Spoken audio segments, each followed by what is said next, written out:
Bonjour et bienvenue dans l'univers de Balance ton stress. Je suis ravie de vous retrouver dans ce partage spécial motivation.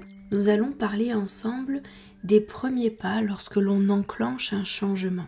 Donc installez-vous confortablement et j'espère que cet espace motivation vous fera le plus grand bien.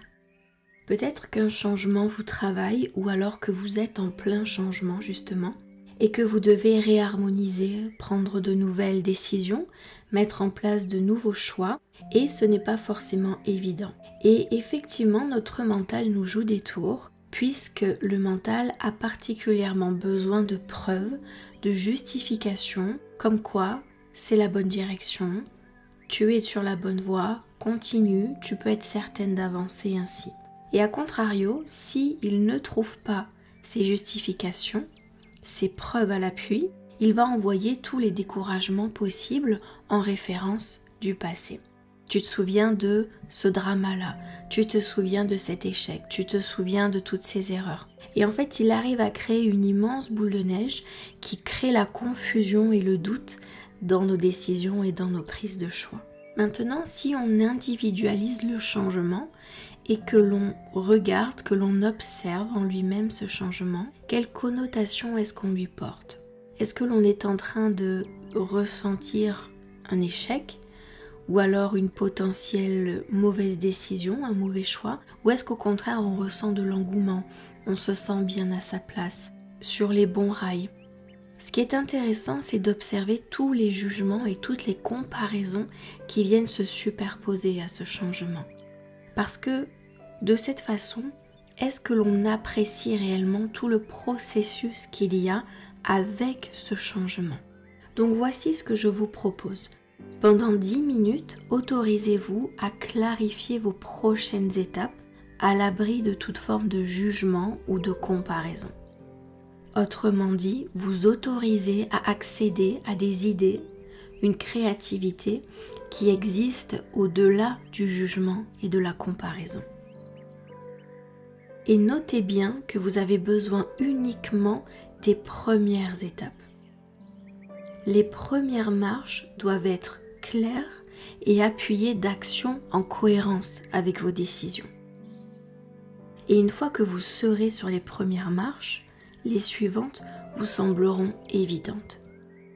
L'erreur que nous faisons et qui est humaine, c'est d'avoir besoin de connaître l'ensemble des étapes, du début jusqu'à la fin. Avoir dans notre mental l'intégralité de l'escalier pour oser penser mettre le pied sur la première marche. Malheureusement, cette façon de procéder, elle est tétanisante, elle est même angoissante, parce que beaucoup trop complexe à planifier et à structurer. Et aussi parce qu'elle ne laisse aucune place au réarrangement, au réalignement et à toutes les idées qui interviendront pendant le processus, à mi-chemin, 2/3, 3/4 du parcours. Voici la question que je vous pose. Si vous planifiez qu'à partir de votre mental, où est la place pour l'ingéniosité de votre inconscient? Quel espace laissez-vous à toute la partie créativité et inconsciente par laquelle viendront vos idées, des idées dont vous n'avez absolument pas encore connaissance? Ce que je vous propose, c'est que nous clarifions ensemble ces premières étapes, juste ces premières étapes. Premièrement, vous allez créer les conditions.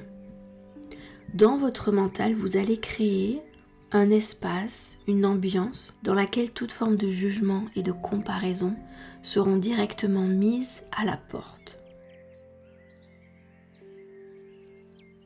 Et en deuxième étape, quelle est votre première marche? Quelles sont les actions, les décisions et les choix qui symbolisent pour vous cette première marche? Et enfin, en troisième étape, le mettre en application.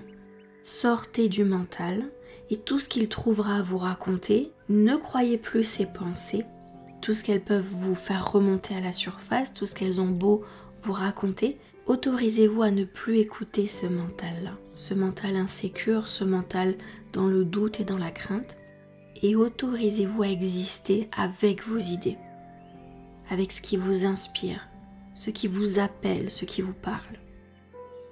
Et bien entendu, mettez-le en application. À présent, je vous souhaite une bonne mise en application. J'espère que vous pourrez en tirer de bons enseignements et que cela vous permettra d'avancer et d'aller de l'avant. Je vous remercie pour votre attention et je vous dis à très bientôt pour une prochaine inspiration. Merci.